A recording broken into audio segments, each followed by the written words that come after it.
Welcome to Policing with Difference. Performing policing duties in the United Kingdom is an unquantifiable privilege. It certainly was for me. How do you really measure positive effects?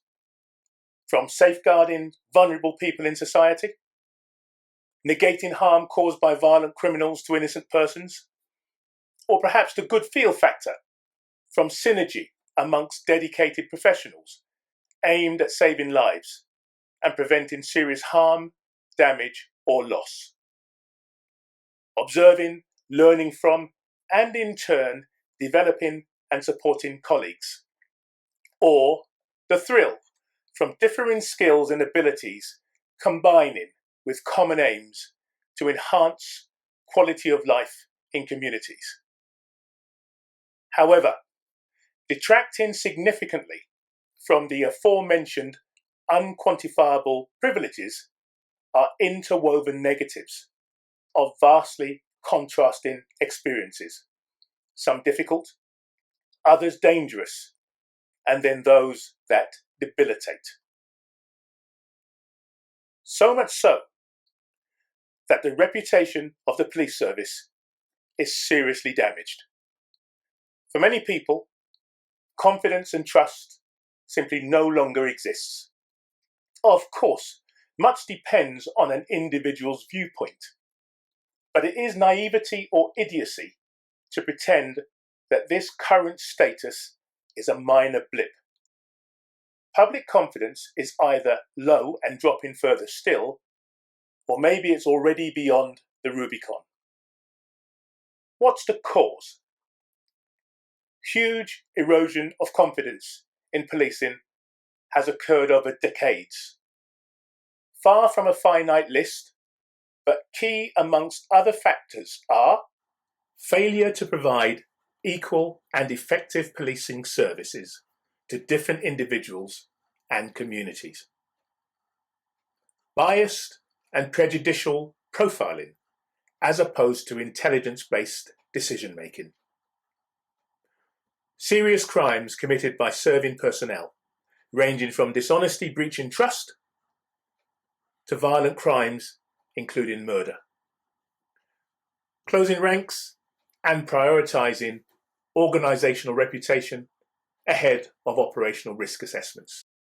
Let's eliminate distractions. Is every individual police officer tarnished or stigmatised? Of course not. Do criminals make serious, malicious allegations? Sure they do, countless times. But we're staying focused on the perennial problems, extending far beyond Scarman's misnomer of rotten apples.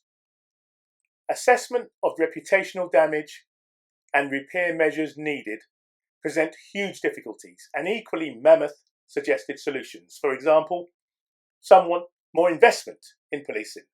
Others want major reforms. Others further still want to defund, moving budgets to other organisations that may better serve communities. And then even more extreme are those who want to disband the police service. These are not a finite list of competing strategies or suggestions. But what is certain, doing nothing is not an option. Policing cannot and will not continue as is.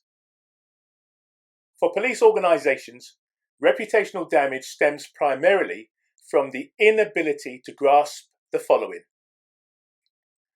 Until past events, deeds, and harm are resolved, there is absolutely no way to effectively go forward. The colossal but unavoidable task the police service has to address is adapting so as to manage the past in the present. Through straightforward stages, we will examine these complex issues. The problems have been set out, and with your help next time, we'll probe them. Signing off for now. If you glean a fraction of knowledge about sacrifice, benevolence, altruism, and selflessness by some throughout history. You will need no encouragement to do the best you can whilst you can. It's a fatal case, and this is not about the entire police force. This is about conduct of individual officers on a particular night. The problem that stems from that is when senior officers don't make appropriate decisions post-incident, it doesn't damage relations with the communities by a few years. It sets it back generations.